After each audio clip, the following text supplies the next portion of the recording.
welcome back. So, we're almost at Christmas. Are you all ready?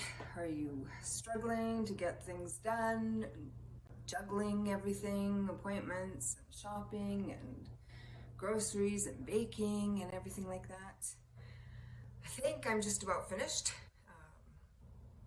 Yeah, but still feel like I'm juggling, and that's kind of what I wanted to talk to you about this week is juggling different families and get-togethers, and how do we make that work with all the people in our homes.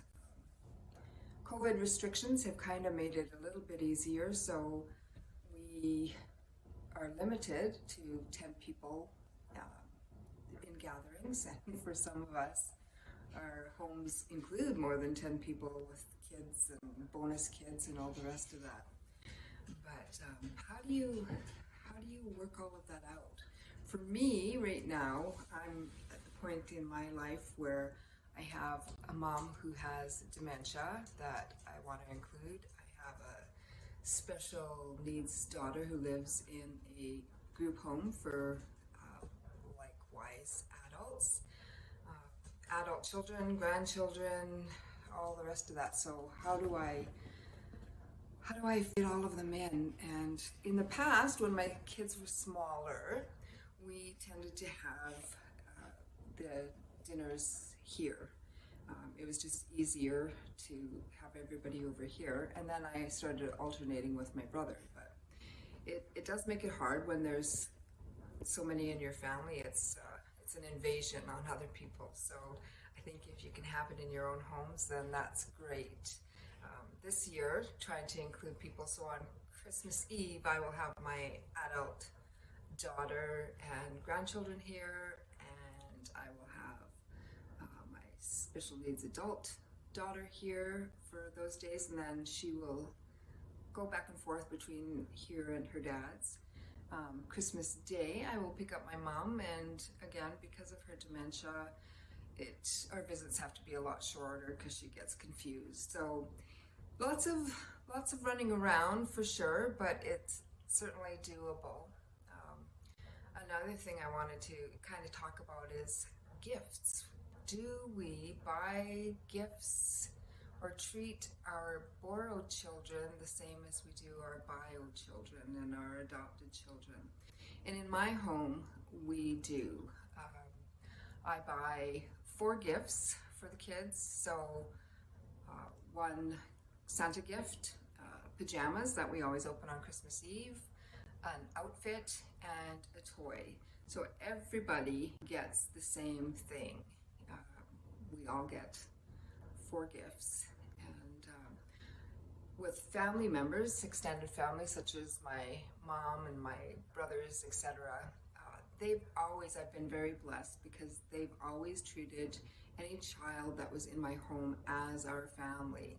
So they've always bought gifts for them, and it's fair, right? These are our kids for the time being. They're not just here for the day. They're here to live for however long. So I really think it's important that family members include them in the gift giving.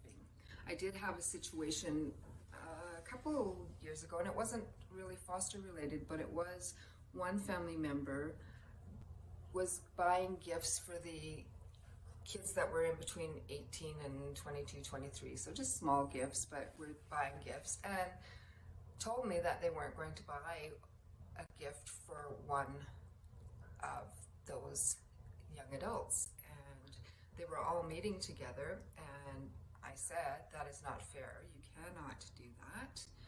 You need to buy for all of them or none of them, but I will not have that in my home. You treat them all the same. And she had based her decision on performance of this child, young adult, and based it on how this young adult treated her. And I said, that's not right. That's not what gift giving is. Gift giving is giving a gift. If it's not in your heart, then just do something else. But you're not giving gifts to everybody but that one person. So I think you have to really set up good boundaries and be firm on what you want for your family, for your children. And yes, like I said, they're equal, but they might be getting other gifts from family members, and that's okay too, like from their own biological families, and that's okay too, because I don't have to match what my children get if they're getting other gifts. That's just the way life is, right? The other kids will get gifts from friends or whatever, but for us as a family unit, we buy the same amount as my siblings and mom and whatever. Then if they're buying for mine, they're buying for my Boro children as well. So how does that sit with you? Is that something that that you struggle with? What do you need to do to help change that? Comment below, and I have a video of an interview with my special needs daughter, and she will share what it was like growing up in our home as a foster child and then adopted child. So Jade, for holidays and stuff, do you think that all the kids in our home were treated equally? So at Christmas time, did Santa come for everybody? Yeah, they did. Yeah. Did everybody get the same amount of gifts? Well, I remember one Christmas where I got a very special gift. Oh, what did you get? I was blessed with my baby girl. Oh, right. Yes. You were blessed with your baby. That's right. And what about grandparents like my mare and uncles and aunties? Do they treat everybody equally? Oh, they just love us. Yeah. Halfway to death. Yeah, they do. And what about, do they buy gifts equally for everybody? Yeah. Yeah. Yeah, so everybody treated everybody exactly the same. Yeah. We didn't distinguish between fosters and adopted and biological. Everybody was one big family, right? Yeah, we didn't get treated differently. We all got treated like we were a part of the family. Yeah. And that's always important. It is important. For us kids to feel that way. Exactly, because you're no different than kids are kids, right? We love you all the same. Like you can pick your friends, but you cannot pick your family. That's right. That's right. But when it comes to adoption, they can pick. They can pick, and we did pick you, right? And I'm glad that they did pick me. Yes, me too. So have a wonderful Christmas and a very happy, healthy New Year.